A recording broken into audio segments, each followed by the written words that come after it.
Hello, welcome to Class 12 Business Studies, Chapter 8, Controlling. And in this explanations, we will be discussing on the traditional technique and modern techniques. Now let's look at the controlling techniques. Now controlling techniques are of two types, the traditional techniques and the modern techniques.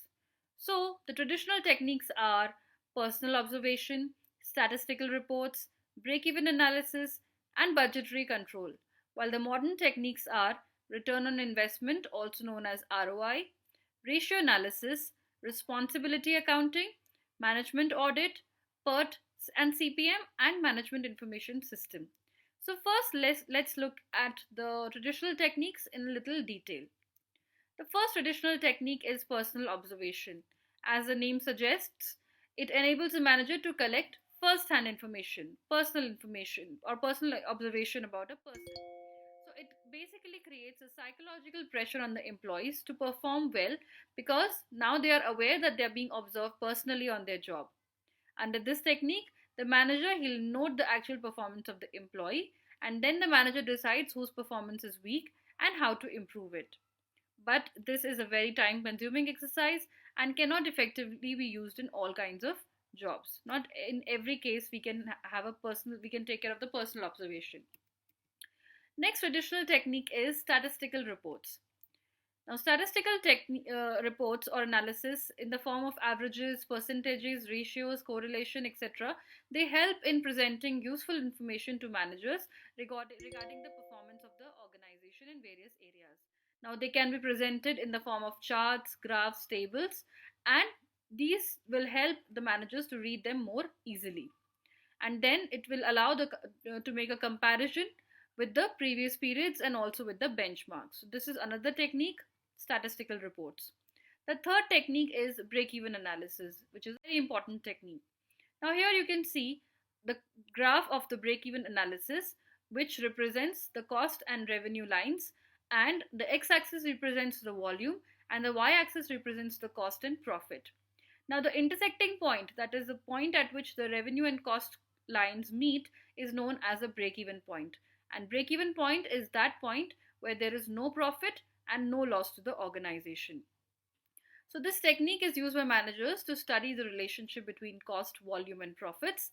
It determines the probable profit and loss at different levels of activity. The sales volume at which there is no profit and no loss is known as break-even point. It is determined by the intersection of total revenue and total cost curves. And beyond this point, the firm will start earning profits. And below this point, it will be having losses. It is a useful technique for managers as it helps in estimating profits at different level of activities and hence helps in the control of various resources. Next traditional technique is known as budgetary control. Now, what is budgetary control? It is a technique in which all operations are planned in advance in the form of budgets. We set budgets for all the activities.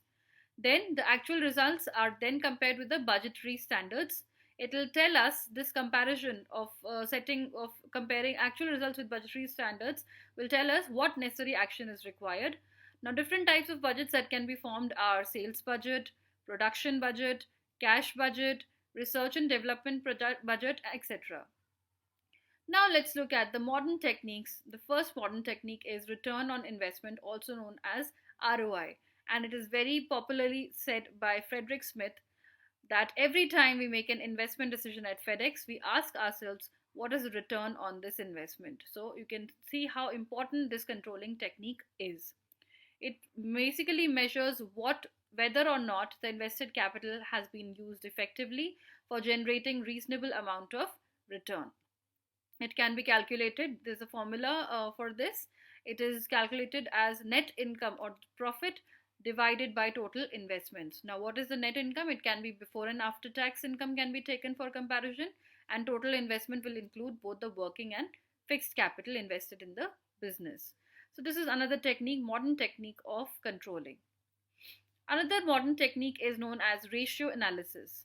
Now, ratio analysis basically refers to the analysis of financial statements through computation of ratios. So, when we study accounts, we have a chapter on ratio analysis where we study different types of ratios. So that those ratios can be used in the controlling technique. Some of the ratios that we study in accounting is liquidity ratios, which basically helps us understand the current position of the liquid funds of the business or the short term solvency, whether we will be able to fulfill the demands of our short term needs. Then we have the solvency ratios. It determines the long term solvency of the business. The third type of ratio is the profitability ratio. It determines the profitability position of the business. And turnover ratios, which will determine the effective utilization of resources. Higher the turnover will be the better utilization of resources. So these are some of the types of ratios that we can compute. Liquidity ratio, we have examples would be current ratio and quick ratio.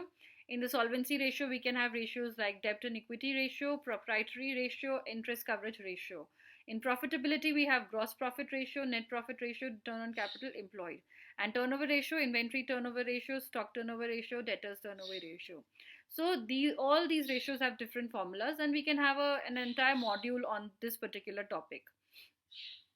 Next modern technique is responsibility accounting. It is a system of accounting in which different types or different departments of an organization are set up as responsibility centers. The head of the center is responsible for achieving the target set for his center.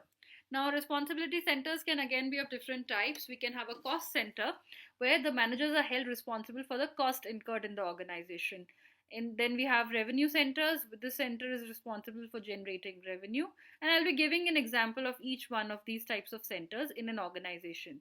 The third kind of center that we can have is a profit center where the manager is responsible for both revenue and cost incurred. And the fourth one is the investment center, which where the center is responsible not only for profits but also for investments.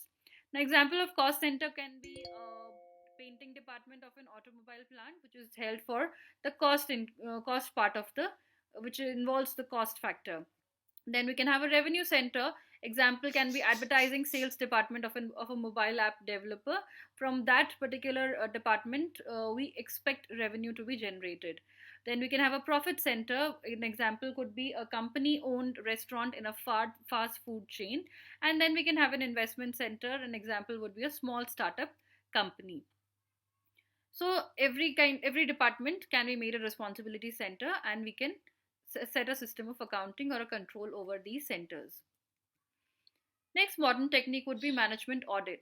Now it is helpful, audit basically is helpful in finding out the deficiencies in the performance of the management functions. When we conduct audit, sometimes there are problems because there are no standard techniques for management audit. These are mostly conducted by the chartered accountants. It can be done internally, and it can be done through some company as well, auditing firm also. Then management audit is also not compulsory under any law. Now, when we talk about standardized management audit, we have to take care that these particular characteristics should be taken into account. That management audit should be independent and fair. It should be evidence based. It should be transparent and accountable. It should be decentralized and delegated. It should be participative and collaborative. It should be continuous and objective. There should be continuous, and there should be objective improvements done in that. Then it should be professionally competent, and it should be legitimate. So all these factors should be taken into account when we conduct any kind of management audit as a function of controlling. Next modern technique is PERT and CPM. Now we can have an entire module on PERT and CPM, but here I have just given a basic outline of this particular topic. So PERT is basically program evaluation and review technique, and CPM is critical path method. They are very important network techniques and very helpful in controlling. They are useful in implementing time-bound projects involving performance of a variety of complex, diverse, and interrelated activities. So when we have a lot of activities involved and the projects are time-bound, in those cases we use PERT and CPM. They deal with time scheduling, and resource allocation is taken care of in these activities. It aims at effective execution of projects within given time schedule and structure of cost.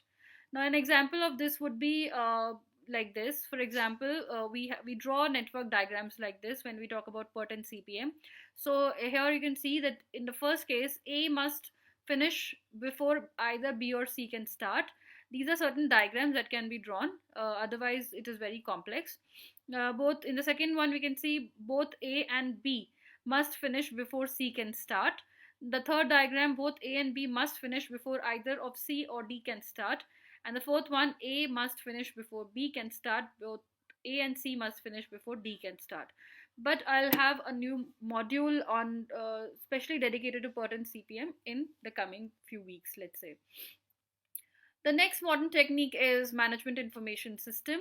Now, this is a very important control technique and very helpful to get information of the organization. And it basically deals with the data, and it's based computer based, and it provides all information and support which would be required for making decision making, effective decision making. And it gives the managers all the information and data at the right time so that appropriate corrective action may be taken in case of deviation from the standards.